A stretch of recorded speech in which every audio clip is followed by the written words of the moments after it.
जय हिंद, नमस्कार। स्वागत है आपके अपने यूट्यूब चैनल स्टैंड बीपीएससी में। दोस्तों, कई लोग आज इंतज़ार कर रहे थे कि आज सुनवाई है सुप्रीम कोर्ट में, ठीक। लेकिन आपको मालूम है कि सुनवाई का जो टेंटेटिव डेट था वो सुप्रीम कोर्ट के साइट पे नहीं दिखा रहा है अब। दोस्तों, आपने रात को भी चेक किया होगा तो आपको यही लग रहा होगा कि हाँ शायद कल सुनवाई हो जाएगा, लेकिन आज सुनवाई नहीं होगा। अब सुनवाई के पीछे रीज़न क्या है अब समझ लीजिए। कई लोगों को मालूम भी होगा, जिनको नहीं मालूम है उनको जानने की ज़रूरत है। देखिए, सुप्रीम कोर्ट में डेट पे डेट टल रहे हैं, इसके पीछे रीज़न क्या है। देखिए, सिंपल लैंग्वेज में आपको समझाते हैं कि अगर आपके आसपास थाने होंगे तो आपके साथ कोई प्रॉब्लम हुआ, आपने केस किया, ठीक। आपने केस किया तो आपके एगेंस्ट जिसके ऊपर आपने केस किया है वो भी आपके ऊपर केस कर दिया। आपने केस किया जिसके अगेंस्ट में, वो भी आपके ऊपर केस किया, उसी को काउंटर केस बोलते हैं, ठीक। ठीक सुप्रीम कोर्ट में लोचा यही है दोस्तों। यहाँ पर बिहार सरकार को भी सुप्रीम कोर्ट ने बोला था कि देखिए, आपने क्वालिफाई का कहीं भी जिक्र केस में नहीं किया है, एग्ज़ाम वाले का कहीं जिक्र ही आपने नहीं किया है। इसलिए उन सब चीज़ों को आपको ध्यान में रखते हुए और ये मेंशन करना होगा, क्वालिफाई का बात रखना होगा उसमें, तभी ये चीज़ें आगे बढ़ेगी, ठीक है। तो बिहार सरकार ने अब ये सब चीज़ें लगाने के तहत बिहार सरकार को एफिडेविट के तहत ये सब बातें लगाना होता है, ठीक है ना, काउंटर एफिडेविट जिसको बोला जाता है, ठीक। पेटिशनर लोग भी हैं, यानी रेस्पोंडेंट कॉन्टेक्ट बेसिस वाले कई ऐसे कैंडिडेट हैं जो एग्ज़ाम पास किए हैं। जब वो एग्ज़ाम पास किए हैं तो समझ लीजिए कि उनको भी ये चीज़ मेंशन करना होगा कि उन्होंने एग्ज़ाम पास कर डाला है, वो एग्ज़ाम पास हैं। तो एग्ज़ाम पास हैं तो उनको भी क्या काउंटर एफिडेविट लगाना पड़ता है। जब तक ये सब चीज़ें नहीं होगी तब तक सुनवाई नहीं होने वाला है। अब देखिए, अगर कल आपने देखा होगा तो सीरियल नंबर भी नहीं दिखा रहा था। सीरियल नंबर, जब तक केस में, कोई भी केस में सीरियल नंबर नहीं दिखाएगा, कोर्ट नंबर नहीं दिखाएगा, तो फिर कैसे आप मानेंगे कि सुनवाई होने वाला है। तो कल ये सब चीज़ें नहीं दिखाई दे रहा था, ठीक ना। अब देखिए, अब प्रॉब्लम ये है कि भाई कई ऐसे एक केस है, कई ऐसे तो केस बहुत सारे हैं, लेकिन अभी हाल ही फिलहाल में आपको मालूम है कि 22,336 एक एलपीए था 322, उसमें भी उसके एक पिटिशनर ने एसएलपीए कर दिया है। तो वो भी चीज़ें हैं, उसको भी डिफेक्ट फ्री कर कर पूरा कंप्लीट जब वो केस हो जाएगा तो उसको भी इसके साथ कनेक्ट कर दिया जाएगा, ठीक। लेकिन क्या उस एसएलपीए से इस केस में फ़ायदा होगा? बिल्कुल कोई भी फ़ायदा नहीं होगा। अब देखिए, बिहार सरकार का जो केस है, इस केस में बहुत बड़ा रोल निभाने वाला है। कितना? आवश्यकता से ज़्यादा बहुत बड़ा रोल निभाने वाला है बिहार सरकार का जो केस है, ठीक है। तो बिहार सरकार को निर्णय देना है। निर्णय मतलब वो किसका समर्थन करता है। और अभी तक बिहार सरकार एक भी बार कटघरे में खड़ा नहीं हुआ है दोस्तों। कटघरे में जब तक जज के सामने उसके एडवोकेट बहस करेंगे, अपने बातों को रखेंगे, तब ना मालूम चलेगा, क्लियर होगा कि आखिर बिहार सरकार आफ्टर ऑल क्या चाहता है। ये चीज़ें क्लियर होगा, लेकिन ये सब चीज़ें अभी नहीं मालूम चल रहा है। अब देखिए, आप लोगों से एक बहुत ही इंपॉर्टेंट बात करने वाले हैं कि अभी पीएमसीएच में आपको मालूम है दोस्तों 3,000 नर्सेस के बहाली आने वाले हैं, ठीक है ना।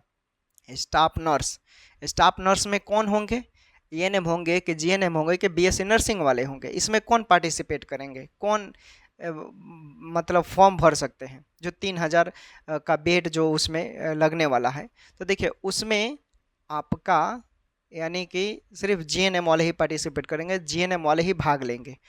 एएनएम का बहाली अलग से घोषणा कर दिया गया है। बहुत भारी संख्या में बहाली आ रहा है, भारी संख्या में।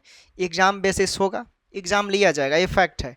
अब लेकिन अब इसमें था कि सिर्फ आपको मेडिकल सेक्टर से प्रश्न पूछे गए थे, ठीक है ना। 80 नंबर आपके सिलेबस से और 20 नंबर जीके जीएस ये सब मिलाकर पूछे गए थे। लेकिन इसमें जो होगा, इसमें मैथ रीजनिंग सब पूछे जाएंगे दोस्तों, ठीक है ना।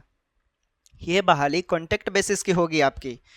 थोड़ा सैलरी कम होगा लेकिन आपको कोई हटाएगा नहीं।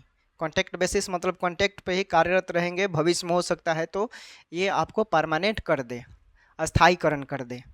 तो इस बहाली के चलते आप अपना आगे का पढ़ाई जो है उसको अब डिस्टर्ब ना करें लोग। आप लोगों से रिक्वेस्ट है कि प्लीज़, मैं मानता हूं कि कई ऐसे परिस्थितियां हैं जिसके तहत आपने झेल कर इस एग्ज़ाम को पास किया।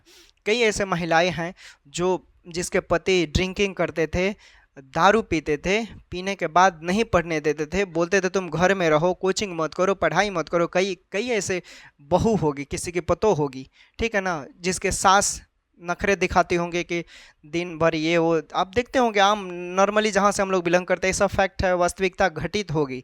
फिर भी ये सब सिचुएशन झेलने के बाद आपने एग्ज़ाम पास किया। उस एग्ज़ाम के तहत हम लोगों ने भी सपोर्ट किया, खासकर मैंने, कि चलो भाई ऐसे हमारे बिहार के कैंडिडेट हैं जिन्होंने कई ऐसे परिस्थितियों को झेलकर एग्ज़ाम पास किया।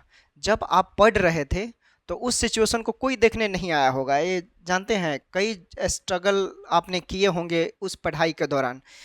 आप याद कीजिए, जब ठंडे के दिन में आप परीक्षा देने जा रहे थे, कितना टेम्परेचर था, कितना टेम्परेचर था, मतलब 7 डिग्री, कहीं 12 डिग्री, ऐसे टेम्परेचर आ गया था, ठीक है ना। और कांपते हुए लोग गए थे परीक्षा देने, वो सब चीज़ें नहीं दिखाई, वो भी एक परिस्थिति है। तो दोस्तों आपने मेहनत तो किया है, इसमें कोई दो राय नहीं है, और मेहनत, वही मेहनत को फिर से आपको बरकरार रखना होगा और मेहनत करना होगा, क्योंकि बी ऑप्शन अब यहाँ पर आपको लेकर चलना पड़ेगा। क्योंकि ये जो बहाली है, अब सिर्फ हम लोग जो सोचे थे कि एक हियरिंग में अक्टूबर में ख़त्म हो जाएगा, तो अक्टूबर में नहीं ख़त्म होंगे, नवंबर में भी शायद ख़त्म होने की संभावना कम है, यानी दिसंबर, ठीक है ना, दिसंबर तक मान कर चलिए कि ये बहाली आपका क्लियर हो जाए। और दिसंबर में आपको चुनाव के घोषणे भी हो जाएंगे कि कौन कौन से क्षेत्र में, कौन कौन से ज़िले में विधानसभा का चुनाव कहाँ कहाँ होने वाले हैं, किस तारीख को होने वाले, ये भी है। तो बिहार सरकार अपना यहाँ पर बेनिफिट भी उठाएगा, फ़ायदा भी उठाएगा। बिहार सरकार एक साथ किसी को अनाउंस नहीं करेगा कि हम कॉन्टेक्ट को ही समर्थन करें या क्वालिफाई को ही समर्थन करें सॉरी, क्योंकि उसको वोट लेना है। अगर वो कॉन्टेक्ट को समर्थन करेगा तो कॉन्टेक्ट वाले उसको वोट नहीं देंगे, अगर वो डायरेक्ट क्वालिफाई को समर्थन करता है तो क्वालिफाई वाले उसको वोट नहीं देंगे। तो बिहार सरकार भी कहीं ना कहीं एक बीच का रास्ता ही निकालेगा, देख लीजिए आप। उम्मीद रखिए, अगर आप एग्ज़ाम क्वालिफाई हैं तो आपके चांसेस बनते हैं जीतने के, ठीक है, चांसेस बनते हैं अच्छा खासा कि आप जीतेंगे, आप मेरिटेरियस हैं, आपने मेहनत के बदौलत आपने एग्ज़ाम पास किया है, ठीक। तो वो सब चीज़ें हैं आपके साथ।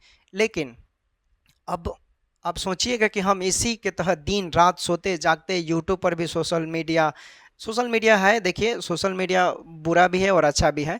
तो अगर यूट्यूब है तो यूट्यूब पर आप क्या रोज़ रोज़ हम बोलेंगे, इतना घंटे समय बर्बाद करना किसी को देखिएगा। हम खुद अब वीडियो नहीं बनाते हैं इस पर, क्योंकि इंसान पक चुका है भाई, एक ही चीज़ को बार बार बोलने से क्या फ़ायदा। आपके बहाली का डेट अनाउंस कर दिया गया है, घोषणाएँ कर दी गई है, तो उसके तहत आप तैयारी कीजिए सॉरी, तैयारी कीजिए उसके तहत, और आप पढ़िए, बी ऑप्शन लेकर चलिए। बी ऑप्शन तो सबको लेकर चलना चाहिए, हाँ, ठीक है। अब हार और जीत का फैसला सुप्रीम कोर्ट करेगा। अब कई लोग बोल रहे हैं कि हम लोग हारेंगे कि जीतेंगे, तो हम तो जज नहीं है और ना ही सुप्रीम कोर्ट के मुख्य न्यायाधीश है DY चंद्रचूड़। हाँ, इतना ज़रूर एक्सपेक्ट कर सकते हैं, एक्सपेक्टेशन जाहिर कर सकते हैं कि सुप्रीम कोर्ट है, सुप्रीम कोर्ट कई ऐसे फैसले जहाँ पर एग्ज़ाम की बात होती है, जनसमूह की बात होती है, मेजोरिटी की बात होती है, वहाँ पर सुप्रीम कोर्ट हाई कोर्ट के फैसले को पलट देता है। पटना हाई कोर्ट के फैसले को बरकरार रखा है सुप्रीम कोर्ट ने, रखा है ना जी।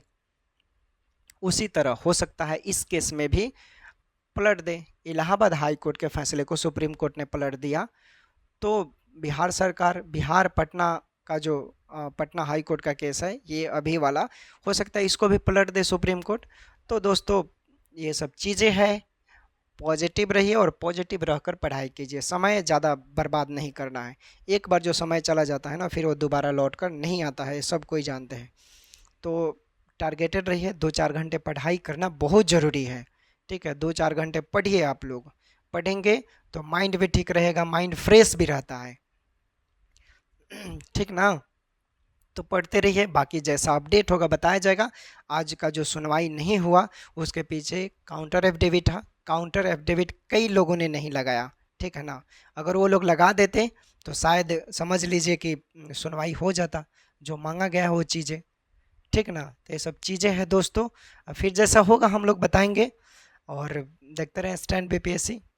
टेक केयर, बाय बाय, अपना ख्याल रखें और पढ़ते रहें।